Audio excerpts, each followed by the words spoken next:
jungle. प्रिय विद्यार्थियों, आज हम करने वाले हैं साक्या एवं शब्द।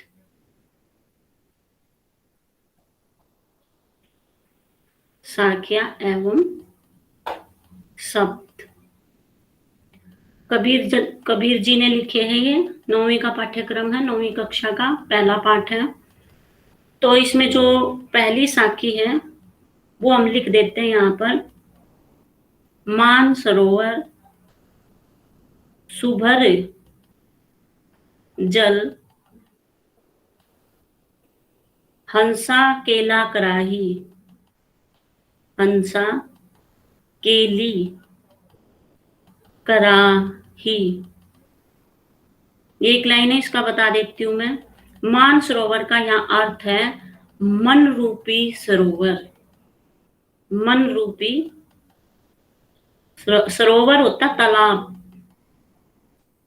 जहां पर जैसे गांव में तो देखा होगा आपने, स्विमिंग पूल जिसको बच्चे बोलते हैं शहरों में, तालाब पे क्या है, जो गाय भैंस है वो पानी पीने के लिए जाती है। ठीक है, ये है यहाँ पर। तो मान सरोवर का अर्थ है मन रूपी सरोवर। ठीक है, पहला जो है अक्षर वो हमें समझ आ गया। मान सरोवर मन रूपी तालाब या मन रूपी सरोवर। सुभर, सुभर, सुभर के दो अर्थ है यहाँ पर। सु मैंने अच्छा, भर मैंने भरना, अच्छे से भरा हुआ है, अच्छे से भरा हुआ है, यानी कि जो हमारा मन रूपी सरोवर है वो अच्छे से भरा हुआ है। ठीक है, और एक सुभर का अर्थ पवित्र, पवित्र जल से भरा हुआ है। ठीक है, एक सुभर का अर्थ है पवित्र जल से भरना। तो जो हमारा मन है वो पवित्र जल से भरा हुआ है, अच्छे से भरा हुआ है। और एक सुभर का अर्थ है पवित्र, यानी कि पवित्र जल से भरा हुआ है। हंसा केली कराई, हंसा के भी यहाँ पर दो अर्थ हैं। एक तो हंस का अर्थ है पक्षी, जो घूमता रहता है हंस। ठीक है, जानवर इसको मान सकते हैं, पक्षी उड़ने वालों में से होते, वैसे हंस भी उड़ता है। ठीक है, तो हंस जो है एक, और एक हंस का अर्थ है आत्मा।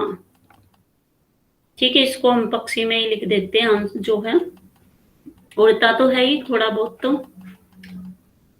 तो हंस के भी दो अर्थ है। हंस केली कराही, केली का अर्थ है क्रीड़ा करना, साथ के साथ आप लिख सकते हो ये शब्द। ठीक है, केली का अर्थ क्रीड़ा, खेलना।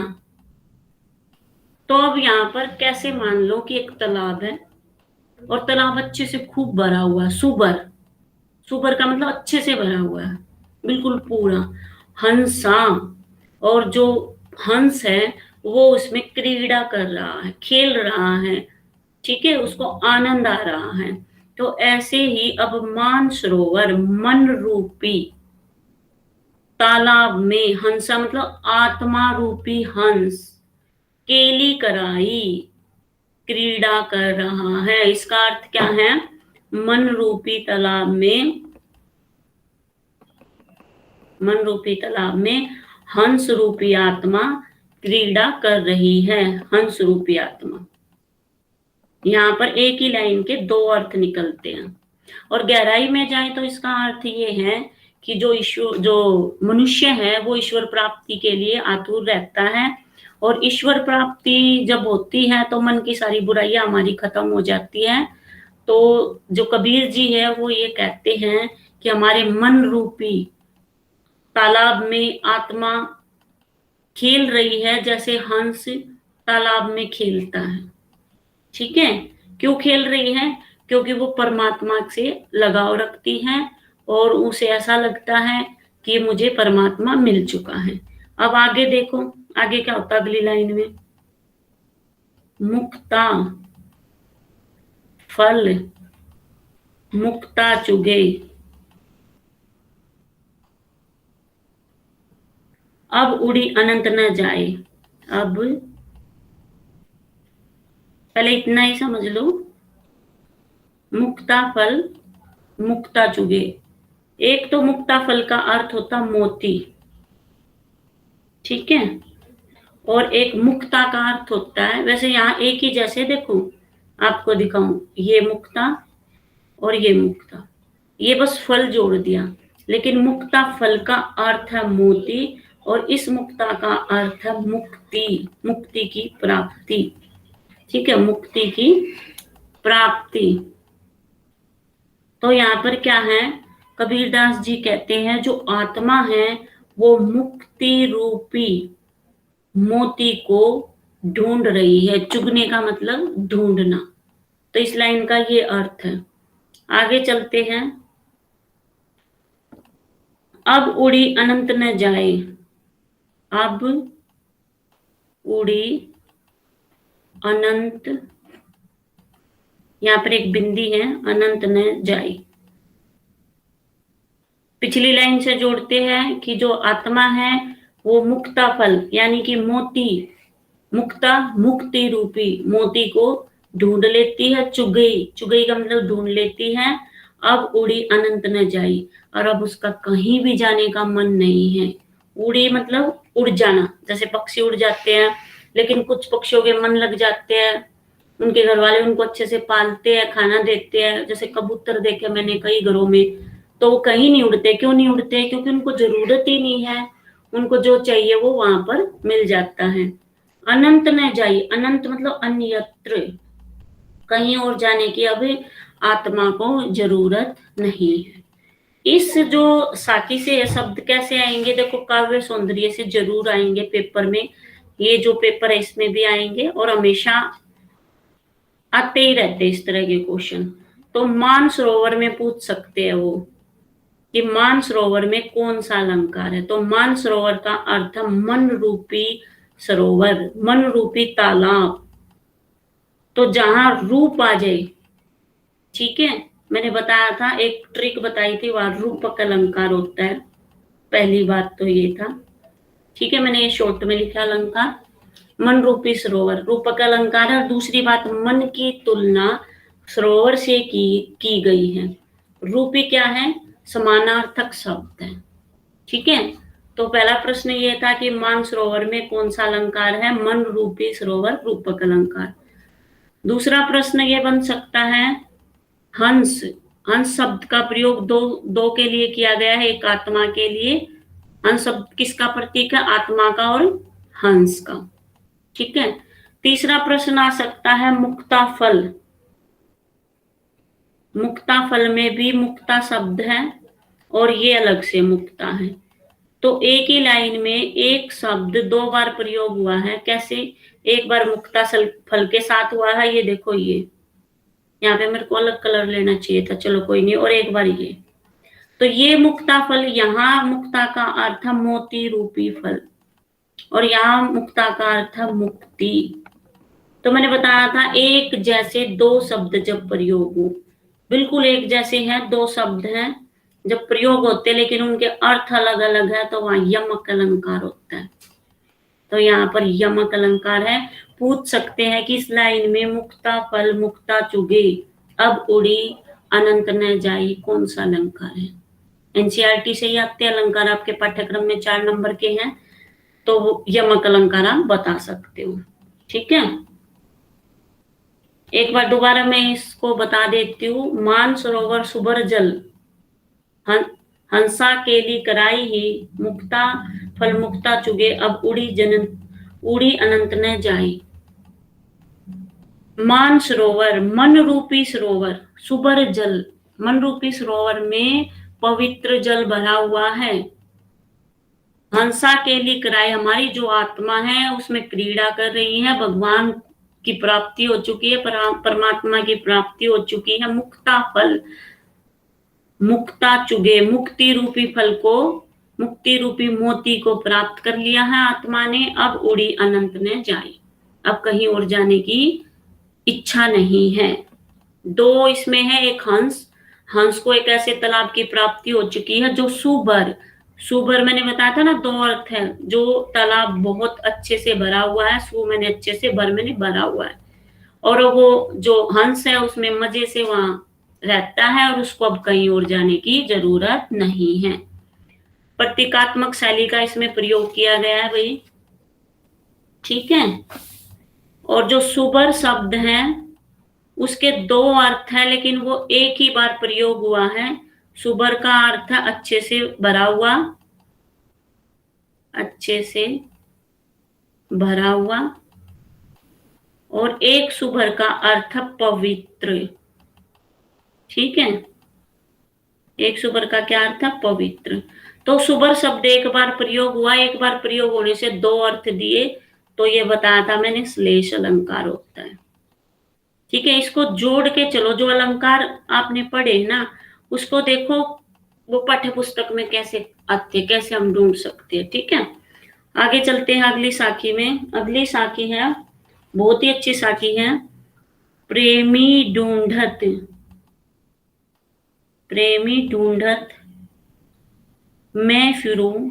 मुझे कमेंट बॉक्स में बताना कि मैं इसे बोर्ड पे पढ़ाऊं या स्लाइड से, कैसा आपको अच्छा लगा, ठीक है। प्रेमी ढूंढत मैं फिरूं, मैं फिरूं। इसमें आपको मेहनत ज्यादा करनी पड़ेगी मेरे साथ साथ, जैसे मैं लिख रही हूँ आपको मेरे साथ साथ लिखना पड़ेगा, तभी आपको समझ आएगा, ठीक है। प्रेमी ढूंढत मैं फिरूं, प्रेमी मिले ना कोई, प्रेमी मिले न कोई।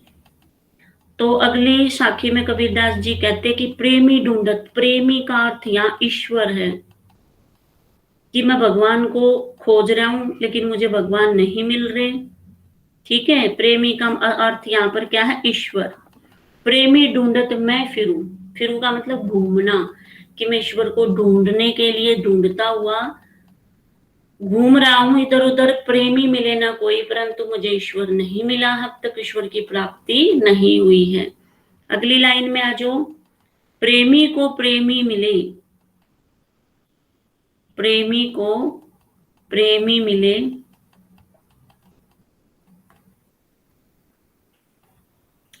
प्रेमी को प्रेमी मिले, ये शब्द नहीं है। सब विष अमृत होई, सब विष अमृत होई। अब इसमें क्या है? ईश्वर के मिलने से सभी समस्याओं का समाधान हो जाता है, और प्रेमी ईश्वर के मिलने से जो हमारे अंदर विष भरा हुआ है, ठीक है, जो बुराइयां भरी हुई है वो समाप्त हो जाती है। तो इसका अर्थ ये है, पहले हमें अपने अंदर की बुराइयां समाप्त करनी पड़ेगी, फिर हमारे अंदर एक प्रेम का रूप जागृत होगा कि हमें सबसे प्रेम से बात करनी, प्रेम से रहना, तभी हमें प्रेमी मिलेगा। प्रेमी को प्रेमी मिले, ठीक है। इसका अर्थ ये है कि ईश्वर की प्राप्ति उसी को होगी जिसके अंदर ईश्वर होगा, और जिसके अंदर ईश्वर होगा तो वो क्या होगा? सब विष अमृत हुए। सब विष, विष का अर्थ यहाँ पर बुराइयां हैं, सभी बुराइयां जो है वो अच्छाइयों में बदल जाएगी, ठीक है। विष का अर्थ क्या है? विष बुराइयों का प्रतीक है। अरे भाई फिर गलत हो गया, बुराइयों का प्रतीक है, और अमृत जो है वो अच्छाइयों का प्रतीक है। तो प्रेमी को प्रेमी मिले, ईश्वर को जब, मतलब हमें जब ईश्वर मिलेगा जब हमारे अंदर प्रेम होगा, ठीक है। अगर हमारे अंदर नफरत होगी, बुराइयां होगी, तो हम ईश्वर को प्राप्ति नहीं कर सकते। सब विष अमृत होए, प्रेमी को प्रेमी मिले, ईश्वर से प्राप्ति होने के बाद सब बुराइयां, विष का अर्थ बुराइयां, अमृत होए, अच्छाइयों में बदल जाती है, ठीक है। ये एक दोहरी प्रणाली है, या तो बुराइयां खत्म करो ईश्वर मिल जाएंगे, या ईश्वर मिलेंगे तो बुराइयां खत्म हो जाएगी, ठीक है। तो ईश्वर मिलेंगे कब? जब बुराइयां खत्म होगी। तो इसमें क्या था? विष का अर्थ एक तरह से वासना भी होती है, जो भी बुराइयां होती है संसार में, ठीक है, लालच, बेईमानी, किसी भी तरह की दुर्भावना का जो प्रतीक है। अगली लाइन है, बिल्कुल आसान थी ये, मैं बता देती हूँ, प्रेमी ढूंढत मैं फिरूं।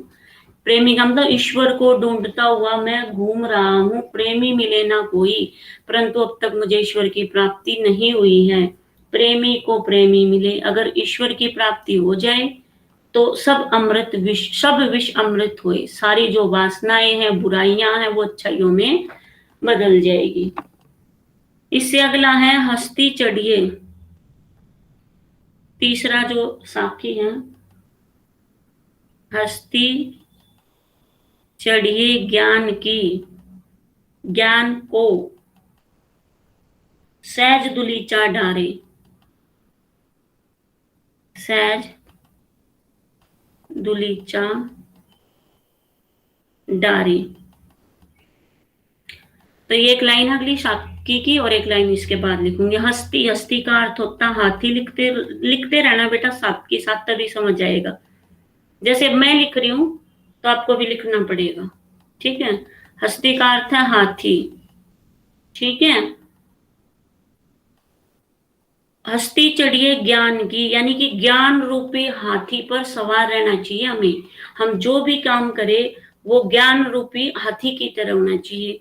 अब ज्ञान रूपी हाथी का प्रयोग क्यों किया इसने, वो मैं बताती हूँ। ज्ञान रूपी हाथी, हस्ती का अर्थ बता दिया मैंने, हाथी होता है। हस्ती चढ़िए ज्ञान की, यानी कि ज्ञान रूपी हाथी पर सवारी करनी चाहिए, चढ़ना चाहिए। सहज दुलीचा डारी, और उस पर सहज दुलीचा, दुलीचे का अर्थ है कालीन। अब मैं यहाँ इसको साफ कर देती हूँ, अगले शब्द को बताती हूँ।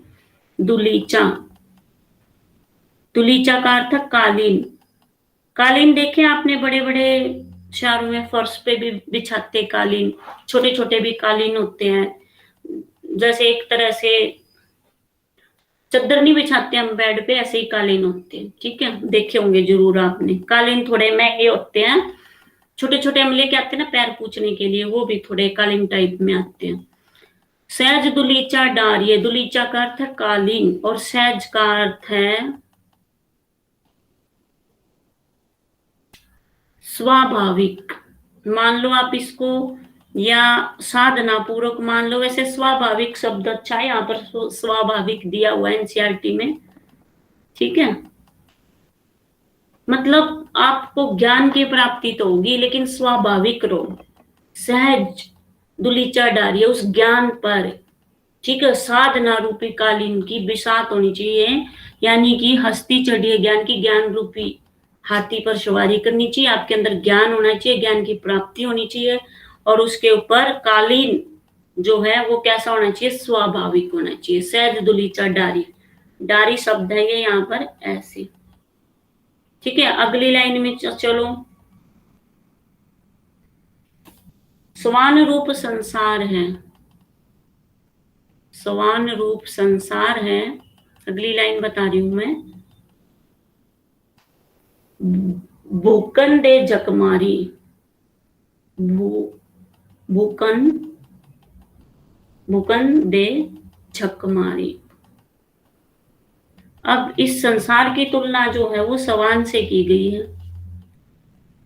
स्वान का अर्थ होता कुत्ता, ठीक है, लेकिन संसार को कुत्ता नहीं कहा उसने, ये एक बाहरी शब्द है।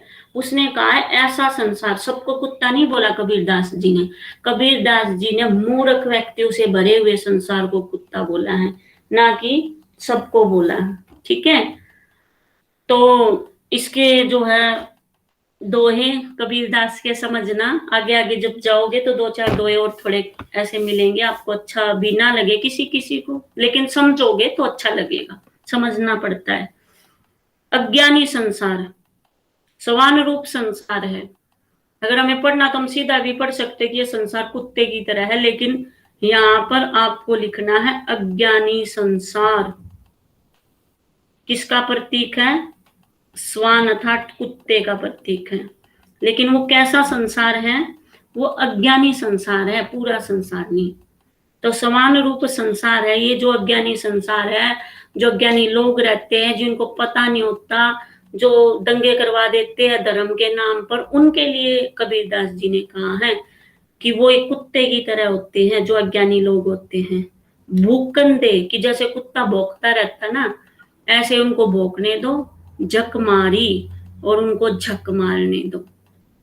और तुम्हें कैसे चलना है, तुम्हें हाथी की तरह रहना। जैसे कुत्ते हाथी को देखकर भौंकते रहते हैं, उसी तरह अगर आपके अंदर ज्ञान की प्राप्ति होगी तो बहुत सारे लोग भोंकेंगे आप पर, आपकी बात को नहीं मानेंगे, अपन उनको जितनी जानकारी है उस पर अटल रहेंगे, ठीक है, और अपने धर्म को सबसे ऊंचा मानेंगे, और इस घमंड के कारण वो दूसरे धर्म की अच्छाइयों को नहीं देख पाएंगे। ये कबीरदास जी का कहना है।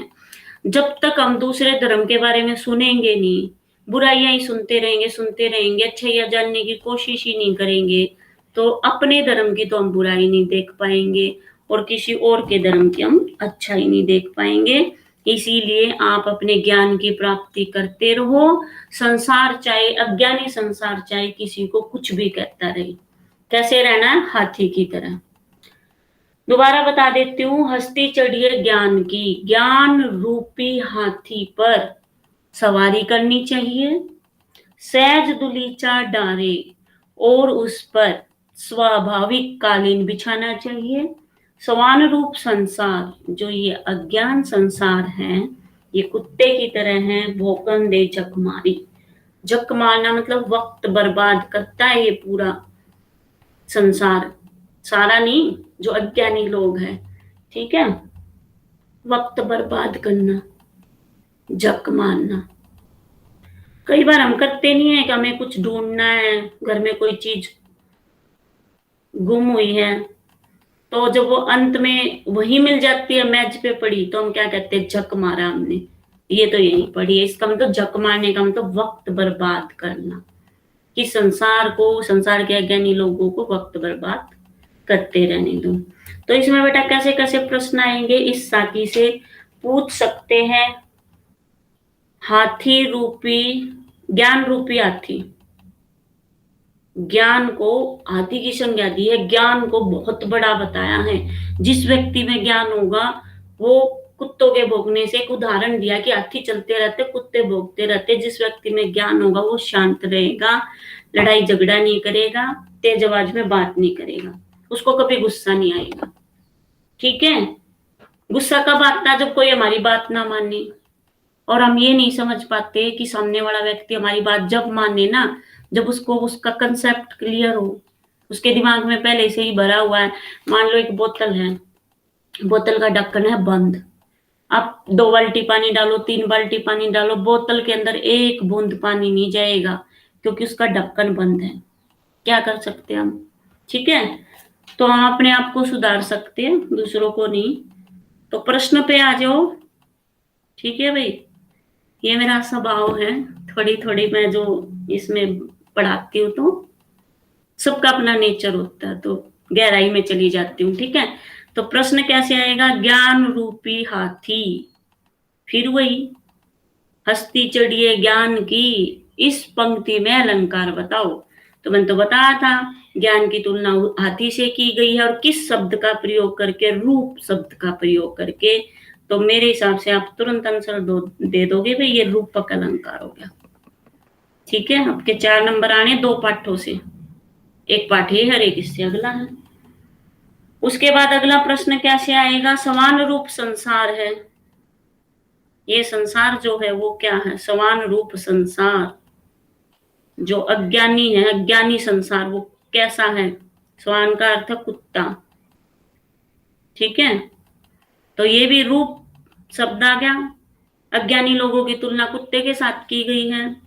भाई कबीरदास भी ना, उनको डर नहीं लगता था ऐसे बोलते हुए, कैसे बोल देते थे, उस टाइम की ये भाषा थी। कोई शेर हो जाए, ऐसे कैसे बोल रहे हो भाई, अज्ञानी लोगों को कुत्ते के समान बता रहे हो। और ये तो आपका 9वीं का स्टैंडर्ड, आगे जाके आप देखोगे तो बहुत कुछ लिखा हुआ है।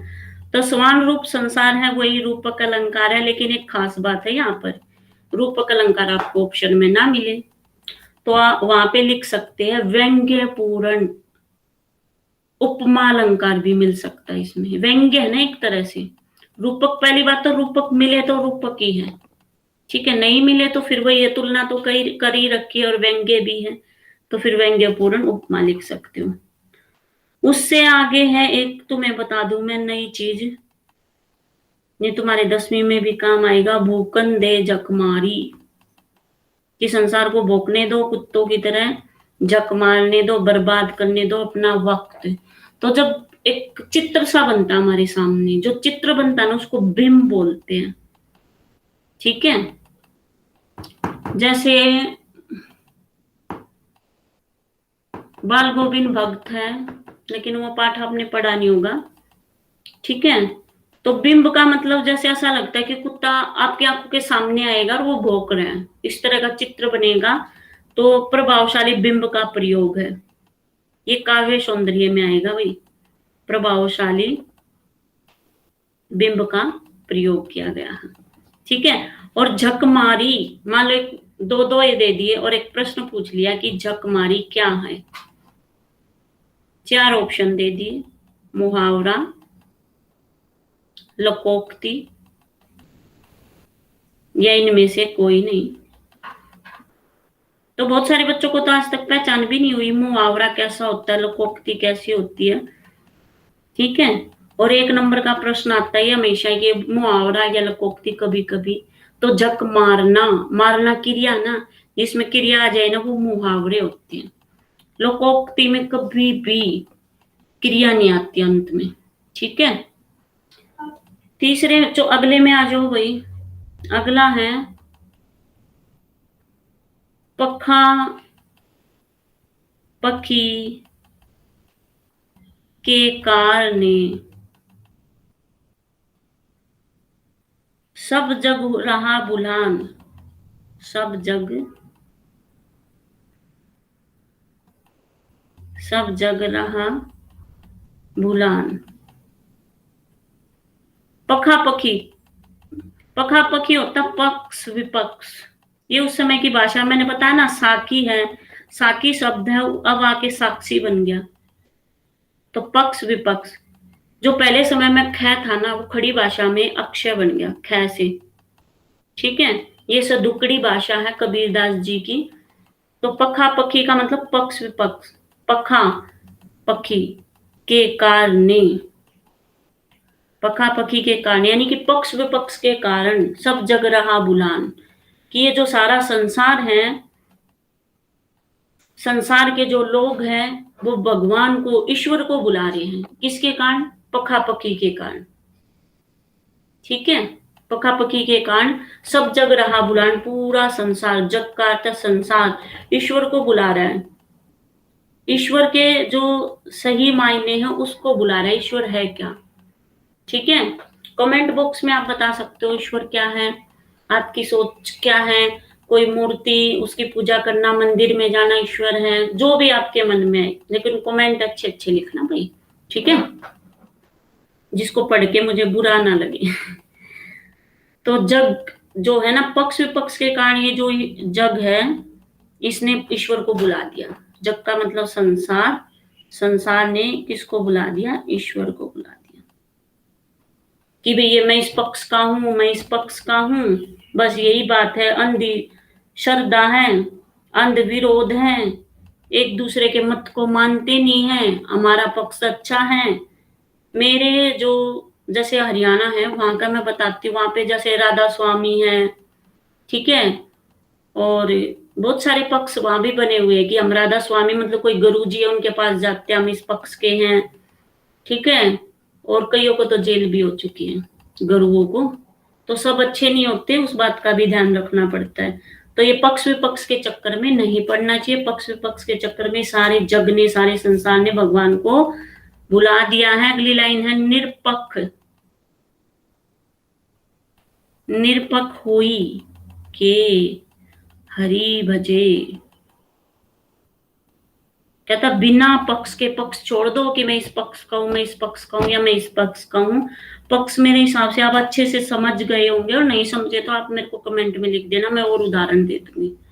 ठीक है, निरपक्ष मतलब निरपक्ष होके, बिना पक्ष के, निर का मतलब बिना, बिना पक्ष के होके हरि भजे, ईश्वर की प्रार्थना करनी चाहिए। हरि का मतलब ईश्वर, भजे मतलब भजन करना चाहिए ईश्वर का। ईश्वर की जो प्राप्ति वो तभी होगी जब हम, अगर हम पक्ष विपक्ष में पड़ गए तो उनकी बुराई और अच्छाइयों में ही लगे रहेंगे, इस पक्ष में ये बुराई, ये अच्छाई, ये भक्ति कब करेंगे। भक्ति का अर्थ है मन का थोड़ी देर शांत रहना। ठीक है, जब शांत रहेंगे तो हमें पता चलेगा आज हमने ये गलत काम किया है, इसको हम कैसे सुधार सकते हैं, आगे से ये गलती ना हो, ये सब। तो इसके कैसे आ सकते हैं, पखापखी भाषा पूछ सकते हैं। कौन सी भाषा है? सदुकड़ी भाषा है। सदुकड़ी भाषा का जो है वो शब्द है। व्याख्या तो आएगी तभी तो प्रश्नों के उत्तर दोगे, व्याख्या तो आती है। तो पखापखी क्या है? सदुकड़ी भाषा का शब्द है, भाषा पूछ सकते हैं। ठीक है। और जो है कबीरदास जी वो कहते हैं कि ईश्वर एकनिष्ठ है। ठीक है, सबके अंदर ईश्वर है। ईश्वर का मतलब सिर्फ और सिर्फ अच्छाई है और कुछ भी नहीं है। तो ये मैंने 4 करवा दिए, 4 अगले वीडियो में मैं डालती हूँ।